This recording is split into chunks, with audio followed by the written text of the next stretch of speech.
I'm going to show you in the next few minutes the most important thing and the basis of what you need to know to be successful in real estate investing. So here's the most important thing that you want to remember when investing in real estate: cash flow and appreciation. So cash flow and appreciation, this is your foundation of real estate investing. You don't want to invest just in cash flow, and you don't want to invest just in appreciation. The benefits of investing in real estate is to get both cash flow and appreciation. So there are four basic food groups of real estate, four different types of real estate. There are office, industrial, there are retail, and residential. These are the four food groups of real estate. These are the different types of real estate. So each one of these different types of real estate has a completely different cap rate, has a completely different business strategy, requires different types of vendors. So you want to focus on the one that you probably have the most experience with. Most people have the most experience with residential, and also since investing in single family residential homes are kind of a gateway to get into apartments or other types of residential developments. And from there you can kind of work into, a lot of different areas. But we're gonna really kind of focus on the language of real estate. For example, if we're focusing on cash flow and appreciation, now the cash flow is the net income after all your expenses paid that you're gonna get from the property every month. The appreciation is the value that the property is going to increase or decrease. Now, on the whole, if you look at single family homes in particular, or a lot of real estate appreciates 5 to 6% a year. Cash flowing real estate will appreciate based upon your ability to increase rents. So a general home that someone lives in may appreciate, like a residential, may appreciate 5 to 6% per year. Whereas these other types of assets, and really residential apartments, those will appreciate based upon your ability to increase rents. Your ability to increase rents has to do with supply and demand, how nice your product is, how nice the service is.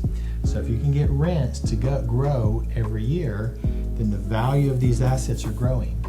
Now, unless you're talking about just a home that someone lives in and with a for sale value, that appreciates as well based upon someone's desire to purchase the property, as opposed to someone's desire to rent this type of property. So that's appreciation. Let's talk about cash flow a little bit. Well, let's just kind of dive into some of the language that you'll hear regarding cash flow.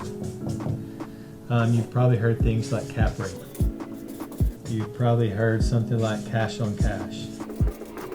You've probably heard what's a leveraged return, an unleveraged return. You've probably heard return on investment, ROI.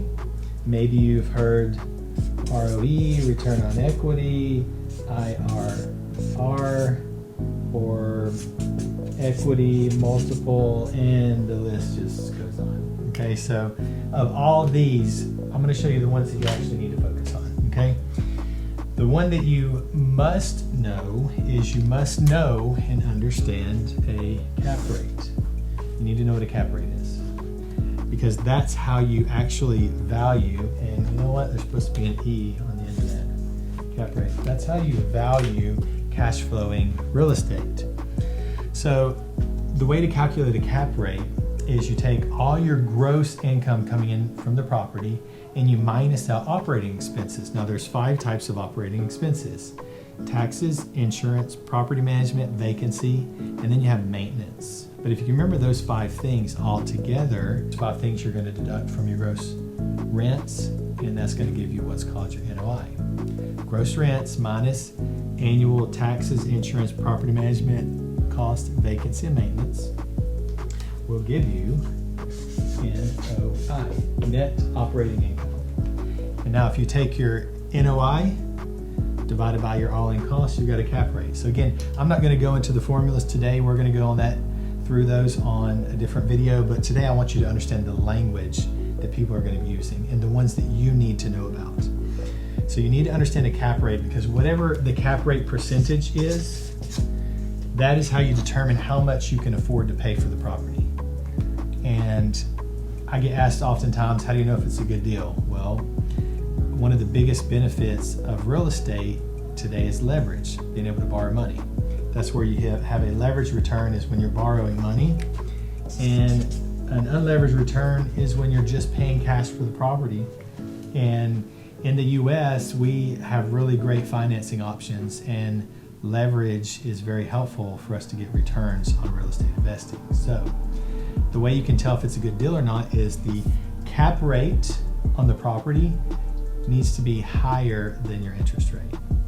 If your interest rate is higher than your cap rate, then you have negative leverage, and we don't do negative leverage, okay? So you want to focus on positive leverage. So the way you know it's a good deal is the cap rate on the property is higher than your interest rate. Now, another term that you really want to know is cash on cash return. The reason you want to know what cash on cash return is because most of the time when you buy real estate, you're going to get a loan, or you're going to use leverage, which means leverage is when you borrow money from the bank or from a lender. So if you're going to borrow money to help you buy the property and you put your down payment, that cap rate goes to a cash on cash return. So these are exactly the same as long as there's no debt on the property. The moment you put debt on the property, the return goes from a cap rate to a cash on cash return. So the only difference is, instead of putting all the cash out, I'm only putting a down payment. Instead of getting all the net cash flow, I'm getting all the net cash flow minus my mortgage payment. That's your cash on cash return. So you need to know what this is, you need to know what this is, and you really should know what IRR is, which is internal rate of return. This is just a 1-year projection of cash flow. Your cap rate is your next 12 months cash flow. Your cash on cash return is your next 12 months cash flow, depending on whether you're using debt or not using debt. Now, if you're going to hold the property for more than the next 12 months, you need to come up with some type of an annualized return. A lot of times people say that, okay, in 5 years from now, I'm going to sell it for X number of dollars, and my return will be like, 50%. That's called an ROI. So in 5 years, if your return is 50%, that's your return on investment. Great, but it took you 5 years to get that return. Now, 50% is not that bad. Annualized, that's roughly about 10% a year. So you earn 10% per year. And that's really not that bad, but you need to consider that's kind of how the ROI plays into it. That's like, I want to know, what is my return on investment, when I go to sell the property down the road. This tells you your annual, your first year, the next 12 months, and as long as you can gradually increase rents over time, that cap rate and that cash on cash return, those are going to continue to go up. But if you're planning on holding it 3 to 5 years, in order to get a bank to lend you money, and in order sometimes to get investors, if you're trying to raise capital, you need to show your exit. That means if you're planning on holding it 3, 5, 7 years, you need to be able to model out and show that you're going to hold it for that period of time, and then what happens when you sell, so that they can see their IRR, which is called an internal rate of return. So what I did here, when I calculated in my head an annualized rate of return, that's kind of a rough estimate. There's a formula in Excel called XIRR, which will actually calculate the time value of money.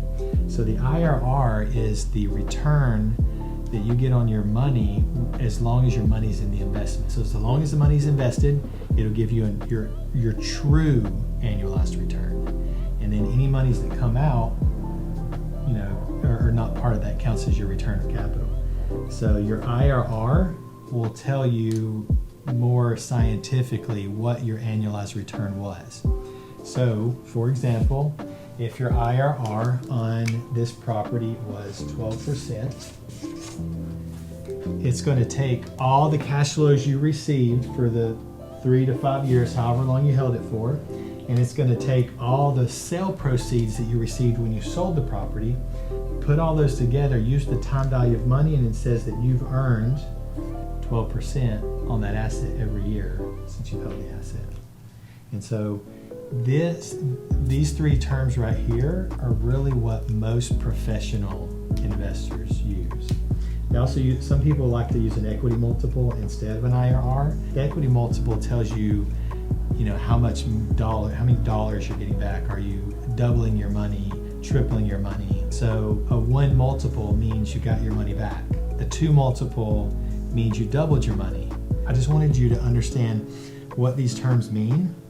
Leverage means you're using debt. Unleveraged means you're not using debt. We talked about our return on equity is similar to return on investment, but return on equity is kind of like a cash on cash. It's like, how much money did I get back in my pocket after putting out X amount of dollars? I put this much money in it of my cash. My actual cash went in, my actual cash came back. So it's similar to a cash on cash, but again, you don't need to know about all this stuff. You really must know about this. You must know about this. And you really need to understand an annualized return, or at least or even better, be able to calculate an IRR. And you can do that on an Excel spreadsheet. So there's one other term that you should know. Really, if you want to underwrite a single family home and you want to compare it to any other type of investment like stocks, bonds, or anything else you can invest in, you need to understand what is called a total return. This is really the best number to use and understand if you're investing in single family homes overall. Okay, because it's gonna take into consideration cash flow, appreciation, principal pay down, depreciation from taxes. It's a great way to be able to compare that real estate asset to another investment. You can use something called a total return. So if you're investing in single family rental homes, I would recommend that you understand that as well. You have to understand this if you're investing in any type of cash flowing property. And if you're going to use debt, you need to understand cash on cash return. And if you want to raise money or raise capital, or just really be able to analyze your real estate property, you need to understand how an IRR works, internal rate of return. So these are the basic ways to determine, what kind of cash flow or to track cash flow for these different real estate assets, the 4 food groups that we talked about. So I want to reiterate, like I said at the very beginning, cash flow and depreciation, these are your benefits of investing in real estate. And so you can't have just one or the other. I don't want to go to California and only get appreciation and have negative cash flow. I don't want to get Detroit and have supposedly high cash flow on paper and get 0 appreciation. So you really need both of those in your strategy. That's where you're going to get your biggest bang for your buck. Okay, so now I've got some homework for you. I'm going to give you a little bit of a test. I want you to calculate cap rate and cash on cash return. Cap rate is calculated by taking your gross income. Let's say if you have a property that's bringing in $2,000 a month. Let's use rental properties because their math's going to be a little bit easier. It's bringing in $2,000 a month. That $2,000 per month. It's going to be $24,000 per year. Okay, that's your gross income. And then I need you to deduct all of your operating expenses, which we talked about are taxes. These are property taxes, insurance, property insurance, property management. I'll take out maintenance, and then you have vacancy. That is a vacancy, a good vacancy rate, could be 5 or 6%. All together, you're going to add these up to a type of an expense ratio. And it could, most of the time, it's going to fall somewhere between 35 to 40% of your gross income for a single family rental property. I'm just doing the math on SFRs because it's a little bit easier. Those expense ratios are different depending on different types of assets that you look at. Apartment buildings have a different expense ratio. Vacation rentals have a different expense ratio. Storage, climate self-storage has a different expense ratio. Okay, so gross income, let's say you're bringing in $2,000 a month, and let's say you paid $250,000 for the property, and you had to put $30,000 in renovations when you bought the property. So you have $280,000 in this property. I want you to come up with these numbers and tell me what the cap rate's going to be. You're going to take this gross income, you're going to deduct your operating expenses, and then you're going to end up with a net income, which is NOI, net operating income, equals what? Take a stab at it, calculate it, want to get some feedback and see your comments, and I'll kind of help you work it out if you have any questions. And let's see if we can start with the basic, most important need to know formula for any income property, which is how to calculate a cap rate. I hope you enjoyed this information. I look forward to seeing your comments and your examples of how to calculate NOI. And comment, subscribe to our channel. You'll get more videos like this. If you're interested in what we're investing in our fund, go to arabellacapital.com.